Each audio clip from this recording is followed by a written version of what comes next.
مطابق Ertugrul Ghazi کے والد کو لے کے کافی اختلاف پایا جاتا ہے۔ کچھ مورخ سلیمان شاہ کو اور کچھ قندوز الب کو ارطغرل غازی کا والد مانتے ہیں، لیکن زیادہ سورسز میں سلیمان شاہ کا نام ہی آتا ہے۔ سلیمان شاہ نے سن 1214 میں کائی قبیلے کی قیادت سنبھالی اور منگولوں کی تباہ کاریوں سے بچنے کے لیے کائی قبیلے کے لوگ سلیمان شاہ کی قیادت میں مختلف مقامات پہ ہجرت کرتے رہے۔ سن 1236 میں سلیمان شاہ کا انتقال ہو گیا۔ سلیمان شاہ کے بعد ارطغرل غازی نے ان کی جگہ سنبھال لی۔ ارطغرل غازی نے کائی قبیلے کی عزت اور وقار کو آسمان کی بلندیوں تک پہنچا دیا اور ایک خالص اسلامی مجاہد کے طور پہ زندگی گزاری۔ ارطغرل غازی کی بیوی حلیمہ خاتون تھی اور ان سے ارطغرل غازی کے 3 بیٹے تھے، جن کے نام عثمان غازی، ساوسی بے اور گندوز الب تھا۔ ویورز، ارطغرل غازی نے اپنی زندگی میں ایک عظیم اسلامی سلطنت بنانے کی راہ ہموار کر دی تھی۔ ارطغرل غازی کی وفات کے بعد ان کے سب سے چہیتے بیٹے عثمان غازی نے ان کی جگہ سنبھالی، جنہیں اپنے والد کی طرف سے سوغوت کا شہر وراثت میں ملا۔ کیونکہ عثمان غازی نے ایک عظیم عثمانی سلطنت کا خواب دیکھ رکھا تھا تو وہ سکون سے بیٹھنے والے نہ تھے۔ انہوں نے پڑوس کی طاقتور بازنطینی سلطنت پہ حملوں کا آغاز کیا اور بہت کم عرصے میں بلیجک یعنی شہر انیگول اور کئی دوسرے بازنطینی علاقوں پہ قبضہ کر لیا۔ سن 1299 میں عثمان غازی نے تمام فتح کیے گئے علاقوں پہ اپنی عثمانی سلطنت کی بنیاد رکھ دی، جس نے اگلی 6 صدیوں تک 3 براعظموں پہ حکومت کرنی تھی۔ ان کی 2 بیویوں ملہون خاتون اور رابعہ بالا خاتون سے 8 بیٹے اور 1 بیٹی تھیں، اور ان کی وفات کے بعد ان کے بیٹے اورحان غازی تخت نشین ہوئے، جنہوں نے بازنطینی سلطنت پہ حملے کرنا جاری رکھا۔ مورخین لکھتے ہیں کہ اورحان غازی پہلے عثمانی سلطان تھے جنہوں نے یورپ کی طرف فتوحات کا آغاز کیا۔ انہوں نے ایک بازنطینی شہزادی تھیوڈورا سے شادی کی، جو بازنطینی شہنشاہ جان 4 کی بیٹی تھی۔ ان کے علاوہ ان کی دوسری شادی نیلوفر خاتون سے ہوئی، جو اورحان غازی کے جانشین اور اگلے سلطان مراد اول کی والدہ تھیں۔ مراد اول نے سلطنت کو یورپ کی طرف مزید پھیلایا اور بلکان کا زیادہ تر علاقہ عثمانی سلطنت میں شامل کرنے میں کامیاب ہو گئے۔ انہوں نے سلطنت کو 2 صوبوں میں تقسیم کر دیا تھا، ایک صوبہ ایشیا میں اناتولیا جبکہ دوسرا یورپ میں بلکان کا علاقہ تھا۔ لیکن سلطان مراد کوسوو کی جنگ میں سربینز کے خلاف لڑتے ہوئے شہید ہو گئے۔ مراد اول کے 5 بیٹے اور 4 بیٹیاں تھیں، اور ان کی شہادت کے بعد ان کے بیٹے بایزید اول نے سلطنت کی بھاگ دوڑ سنبھالی۔ ویورز، ہر عثمانی سلطان کی یہ خواہش ہوتی کہ قسطنطنیہ یا کانسٹینٹینوپول فتح کیا جائے۔ بایزید نے یہی خواہش دل میں لیے سن 1394 میں قسطنطنیہ کا محاصرہ کیا، لیکن وہ اس محاصرے میں ناکام رہے۔ تاہم وہ صلیبیوں کے خلاف کئی محاذوں پہ بہت کامیابی سے لڑتے رہے، لیکن پھر ان کے ساتھ وہ ہوا جو 36 عثمانی سلاطین میں کسی کے ساتھ نہ ہوا۔ انہیں انقرہ کی جنگ میں امیر تیمور سے بری طرح شکست ہوئی، اور یہی نہیں بلکہ امیر تیمور نے انہیں قید بھی کر لیا، اور اسی قید کے دوران ان کا انتقال ہو گیا۔ ان کی وفات کے بعد ان کے 5 بیٹوں میں اقتدار کے لیے خانہ جنگی شروع ہو گئی، جو تقریباً 10 سال تک جاری رہی، جس کے بعد ان کے بیٹے محمد اول تخت پہ بیٹھنے میں کامیاب ہو گئے۔ سلطان محمد اپنی پوری زندگی سلطنت کو اکٹھا کرنے میں جٹے رہے۔ انہوں نے ایشیا اور یورپ دونوں طرف عثمانی رٹ کو دوبارہ بحال کیا۔ یہی وجہ تھی کہ انہیں محمد دی ریسٹورر کے نام سے بھی جانا جاتا ہے۔ محمد اول کے بعد ان کے بیٹے مراد ثانی بھی سلطنت کو اکٹھا کرنے میں جٹے رہے۔ ان کے دور حکومت میں سلطنت میں تجارت اور اقتصادی ترقی میں خاطر خواہ اضافہ ہوا، اور سلطنت میں پھر سے دولت کی آمد و رفت شروع ہو گئی۔ ان کے بیٹے یوسف عادل شاہ کے بارے میں کچھ تاریخ دان یہ دعویٰ کرتے ہیں کہ انہوں نے 15ویں صدی عیسوی میں بر صغیر کی طرف ہجرت کی اور یہاں اپنی عادل شاہی سلطنت کی بنیاد رکھی۔ مراد ثانی کے انتقال کے بعد ان کے بیٹے سلطان محمد ثانی تخت نشین ہوئے، جنہیں عثمانیوں کا سب سے طاقتور سلطان کہا جائے تو غلط نہ ہوگا۔ اس کی وجہ یہ ہے کہ انہوں نے وہ کر دکھایا جو کوئی دوسرا عثمانی سلطان نہ کر سکا۔ انہوں نے صرف 21 سال کی عمر میں بازنطینی سلطنت کا دارالحکومت قسطنطنیہ فتح کر لیا اور صدیوں بعد حضرت محمد صلی اللہ علیہ وآلہ وسلم کی خواہش اور بشارت کو پورا کر دکھایا۔ آپ صلی اللہ علیہ وآلہ وسلم نے اپنی زندگی میں ہی قسطنطنیہ فتح ہونے اور اسے فتح کرنے والی فوج کو جنت کی بشارت سنائی تھی۔ چنانچہ اس فتح کے بعد اس شہر کو عثمانی سلطنت کا نیا دارالخلافہ بنا دیا گیا اور سلطان کو محمد فاتح کا لقب دیا گیا۔ لیکن سلطان محمد فاتح اس شہر کو فتح کرنے کے بعد رکنے والے نہ تھے، چنانچہ انہوں نے یورپ کی طرف اپنی پیش قدمی کو جاری رکھا اور کچھ ہی عرصے میں یورپ کے گڑھ یعنی اٹلی کی سرحدوں پہ دستک دینے لگے۔ ان کی وفات کے بعد ان کے بیٹے بایزید II تخت نشین ہوئے۔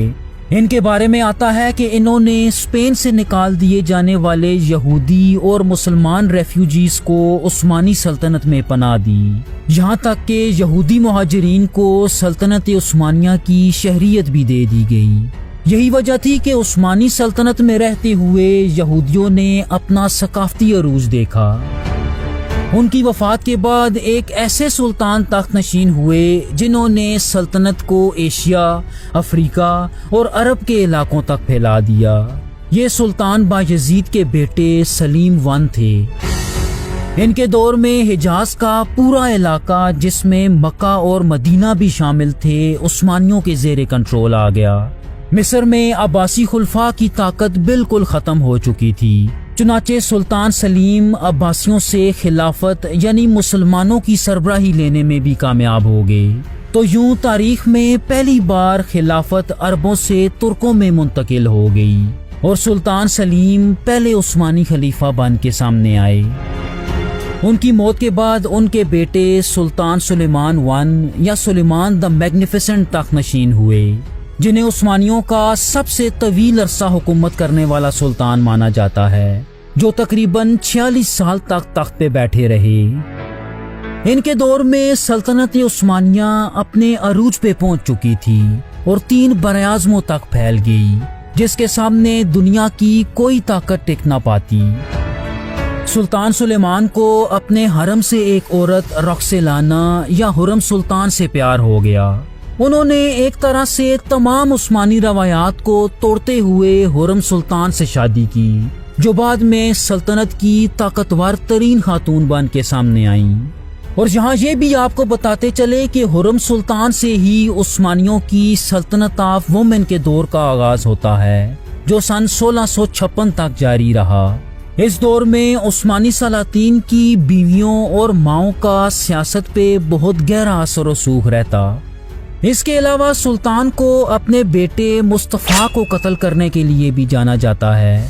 جہاں تک سلطان کی بیٹی مہرمہ کی بات ہے تو اس نے عثمانی تاریخ کے مشہور ترین گرینڈ وزیر رستم پاشا سے شادی کی۔ سلطان سلیمان کے بعد ان کے بیٹے سلیم II تخت نشین ہوئے، جو کہ حرم سلطان کے بیٹے تھے، لیکن ان کے دور میں ان کی بیوی نور بانو سلطان اور ان کے گرینڈ وزیر محمد سوکولو زیادہ تر ریاستی سرگرمیوں کو کنٹرول کر رہے تھے۔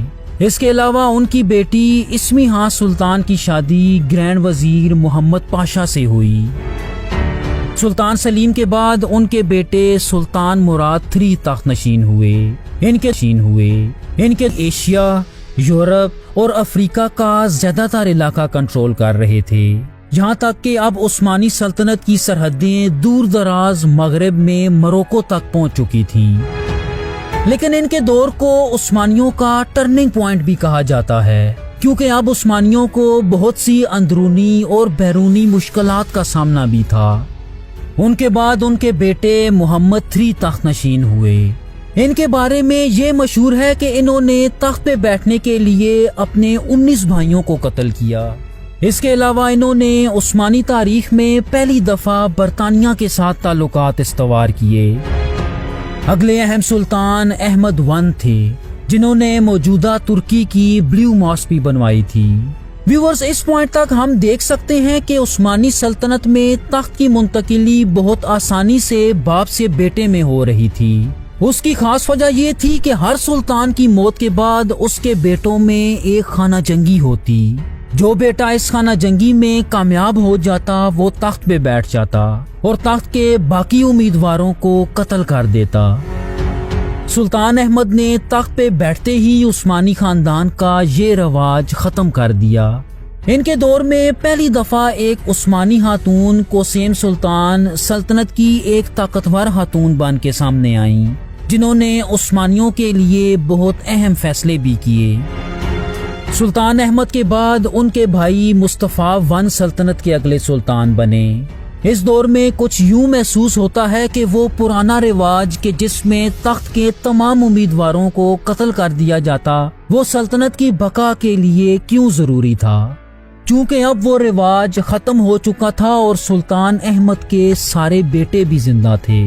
چنانچہ سلطان احمد کے بیٹے عثمان II نے سلطان مصطفیٰ کے خلاف بغاوت کرتے ہوئے انہیں قتل کر دیا اور خود تخت پہ بیٹھ گیا، لیکن عثمان II کو اپنے ہی جینیسریز نے قتل کر دیا۔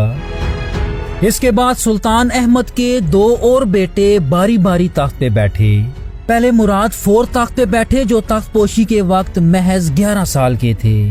چنانچہ ان کے دور میں سلطنت کے سارے فیصلے ان کی والدہ کوسیم سلطان کیا کرتی۔ ویورز، کوسیم سلطان کو عثمانی سلطنت آف وومن کی انتہائی اہم شخصیت مانا جاتا ہے۔ سلطان مراد IV کے بعد ان کے بھائی ابراہیم تخت نشین ہوئے، جو دماغی طور پہ ٹھیک نہ تھے۔ چنانچہ ان کے دور میں بھی کوسیم ہی انڈائریکٹلی حکومت کر رہی تھی۔ جب سلطان ابراہیم نے کوسیم کے خلاف بغاوت کرنے کی سوچی تو کوسیم نے انہیں قتل کرا دیا۔ ابراہیم کے بعد ان کے بیٹے محمد IV صرف 6 سال کی عمر میں تخت نشین ہوئے، لیکن یہ سلطان بھی سلطنت چلانے کے لیے کوسیم پہ ہی انحصار کیا کرتے۔ جب حکومت میں کوسیم سلطان کی مداخلت حد سے زیادہ بڑھ گئی تو سلطان کی ماں توران شاہ بھی میدان میں آ گئی اور انہوں نے کوسیم کو قتل کرا دیا۔ ویورز، یہ وہ دور تھا کہ جب سلطنت مکمل طور پہ زوال کا شکار تھی۔ عثمانی فوج کئی محاذوں پہ جنگیں بھی ہار رہی تھی اور آہستہ آہستہ اپنے علاقے بھی کھو رہی تھی۔ اس کے بعد سلطان محمد IV کی نسل سے کئی سلطان تھوڑے تھوڑے وقتوں کے لیے تخت پہ بیٹھے، لیکن ان میں سے اکثر کو سلطنت چلانے کا زیادہ پتہ نہ تھا۔ چنانچہ ہم سلطان عبدالحمید ون کے دور میں آتے ہیں، جنہوں نے سلطنت کو سنبھالنے کی ہر ممکن کوشش کی، لیکن سلطنت اس وقت اتنی کمزور ہو چکی تھی کہ خزانے میں فوج کی تنخواہ دینے کے پیسے بھی نہ تھے۔ یہ وہ دور تھا کہ جب شیر میسور ٹیپو سلطان نے انگریزوں کے خلاف سلطان سے مدد مانگی، لیکن چونکہ عثمانی خلافت اس وقت خود لڑکھڑا رہی تھی تو سلطان نے مدد سے انکار کر دیا۔ ان کی وفات کے بعد ان کے بھتیجے سلیم III تخت نشین ہوئے، جنہیں کافی باصلاحیت سلطان سمجھا جاتا تھا اور ان سے بہت امید بھی کی جا رہی تھی کہ یہ سلطنت کی تقدیر بدل دیں گے۔ تاہم انہیں ایک سازش کے ذریعے جینیسریز کے ہاتھوں قتل کرا دیا گیا۔ ویورز، یہاں دلچسپ بات یہ ہے کہ سلطان سلیم III کے قتل کے وقت عثمانی خاندان کے صرف 2 مرد ہی زندہ بچے تھے۔ یہ دونوں سلطان عبدالحمید کے بیٹے مصطفیٰ IV اور محمود II تھے، جو باری باری تخت پہ بیٹھے۔ سلطان محمود II نے اپنے دور میں سلطنت کے طور طریقوں میں بہت زیادہ اصلاحات کی، یہاں تک کہ سلطان اور حکومتی لوگوں کے کپڑے تک تبدیل کر دیے گئے۔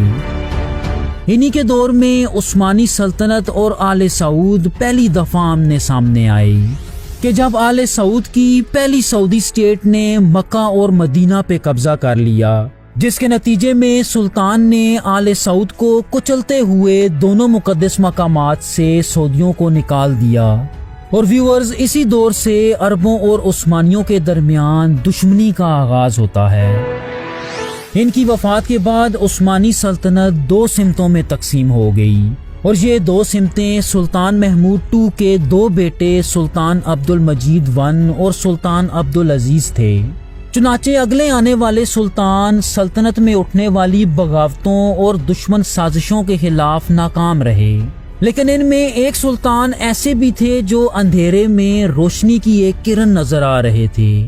ان کا نام سلطان عبدالحمید II تھا، جنہیں عثمانی سلطنت کا آخری بااثر سلطان سمجھا جاتا ہے۔ ان کے دور میں سلطنت معاشی طور پہ دیوالیہ ہو چکی تھی اور عثمانی سلطنت کو اب یورپ کا ایک بیمار مرد کہا جانے لگا۔ سلطان عبدالحمید کا سب سے بڑا چیلنج ینگ ٹرک موومنٹ تھی، جن کا مقصد خلافت کے نظام کو ختم کر کے آئینی حکومت کا قیام تھا۔ سلطان عبدالحمید نے یہودیوں کی طرف سے دی جانے والی کئی آفرز کو ٹکرا دیا، جن سے عثمانی سلطنت کے سارے مسائل حل ہو جانے تھے، لیکن سن 1909 میں دشمن عناصر سلطان عبدالحمید کو معزول کر دینے میں کامیاب ہو گئے۔ پہلی جنگ عظیم میں سلطان عبدالحمید کے بھائی سلطان محمد V سلطنت کی بھاگ دوڑ سنبھال رہے تھے۔ اس جنگ میں عثمانیوں نے جرمنی کا ساتھ دیا اور آخرکار عثمانی یہ جنگ ہار گئے۔ اس کے نتیجے میں اتحادی طاقتوں نے عثمانی سلطنت کو 15 سے زائد ملکوں میں تقسیم کر دیا اور سن 1922 میں مصطفیٰ کمال نے ریپبلک آف ترکی کی بنیاد رکھ دی۔ لیکن سلطنت کے خاتمے کے بعد بھی خلافت عبدالمجید II تک جاری رہی اور اس آخری خلیفہ کو بھی سن 1924 میں ملک بدر کر دیا گیا، جس سے اسلامی خلافت کا بھی مکمل طور پہ خاتمہ کر دیا گیا۔ ویورز، موجودہ دور میں عثمانی خاندان کو عثمان اوغلو کے نام سے جانا جاتا ہے، جو آج دنیا کے مختلف حصوں میں پائے جاتے ہیں۔ اس خاندان کے موجودہ سربراہ ہارون عثمان ہیں، اور اگر عثمانی سلطنت آج موجود ہوتی تو یہی موجودہ سلطان اور خلیفہ ہوتے۔ ویورز، سلجوق سلاطین کی فیملی ٹری اوغوز خان سے کیسے چلتی ہے؟ سلجوق سلطنت کی مکمل فیملی ٹری دیکھنے کے لیے اسکرین پہ دی گئی ویڈیو ضرور ملاحظہ کیجیے اور ہمیں سپورٹ کرنے کے لیے چینل سبسکرائب ضرور کیجیے گا۔ تھینک یو سو مچ۔ اللہ حافظ۔